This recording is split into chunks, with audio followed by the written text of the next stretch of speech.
In general, if we know that an object will move in a circular path, we must find the force that acts as a centripetal force.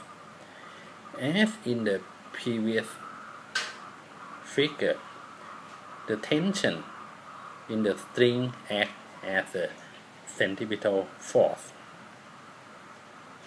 And once we know the centripetal force, we can use the Newton's second law to analyze the motion of the object.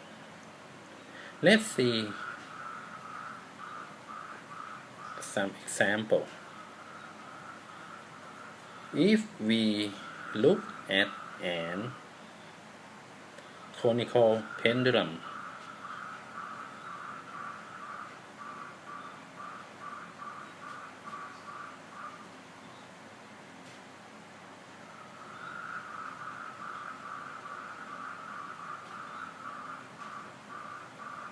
the conical pendulum. The conical pendulum is the object that is hang maybe from the ceiling like this, and it moves in a circular path.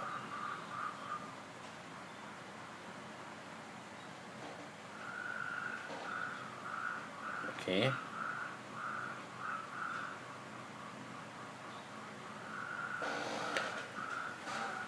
We know that there is the weight of the object mg, but you can see that this force mg cannot be the centripetal force because it points downward. It's not point to the center of the path. But we also have the tension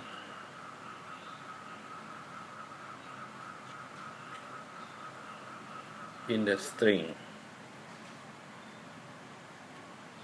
And if you look at the component of the tension, you have the vertical component, which I call it the T, Y, and you also have the horizontal component.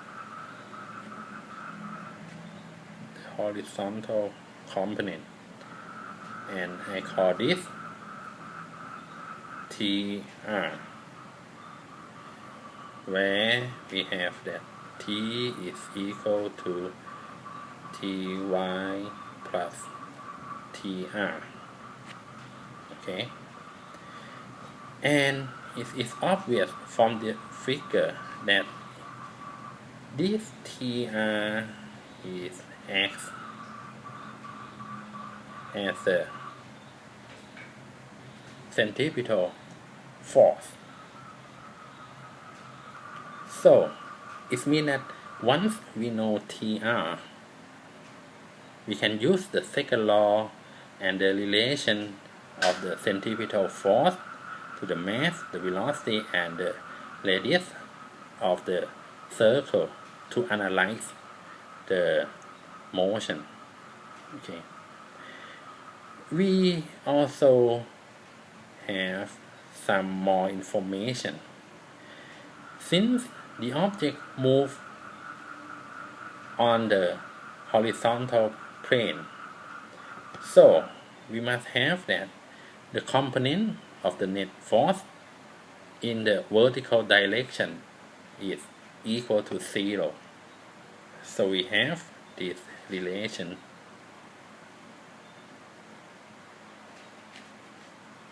that Ty plus mg must equal to 0.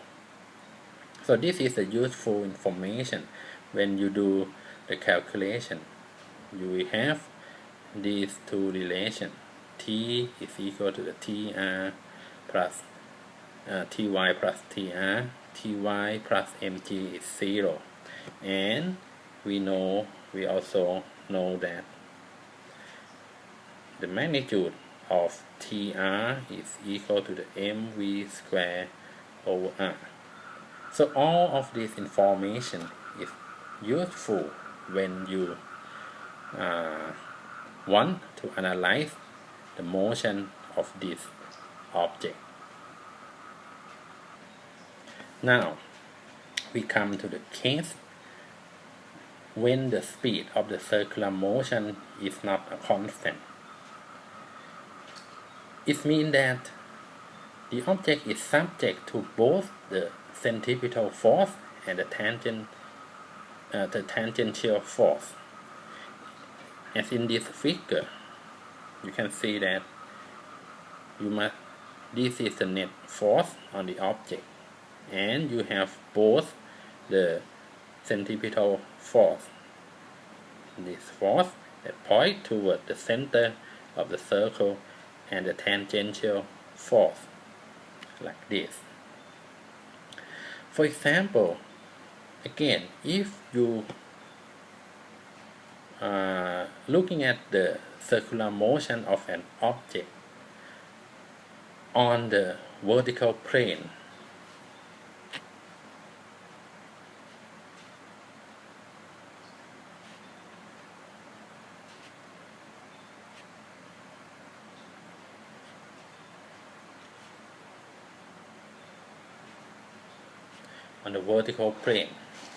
okay,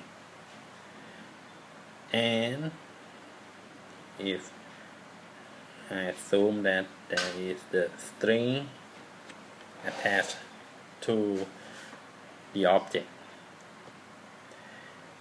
you can see that the object has the weight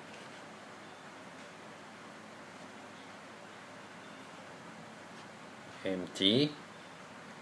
So we must have at this point that the tension on the string and the weight mg together will act as the centripetal force. Okay.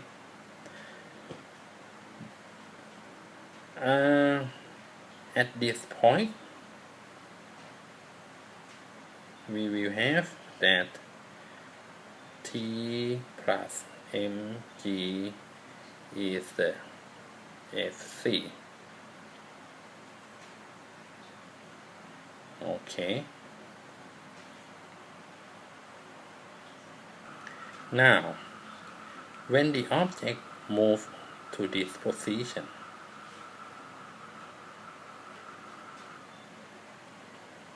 we still have the tension on the string. The object moves in a circular path.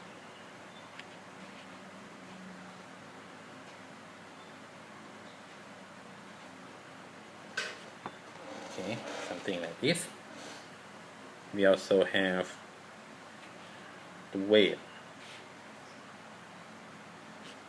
of the object. Now, if you write down the component of the weight into the tangent component and the radial component, I may write this W component, and this is a WT component. This weight is W. So you can see that in this case, T and WR together will act as the Fc. So we have in this case that T plus WR is Fc. Okay.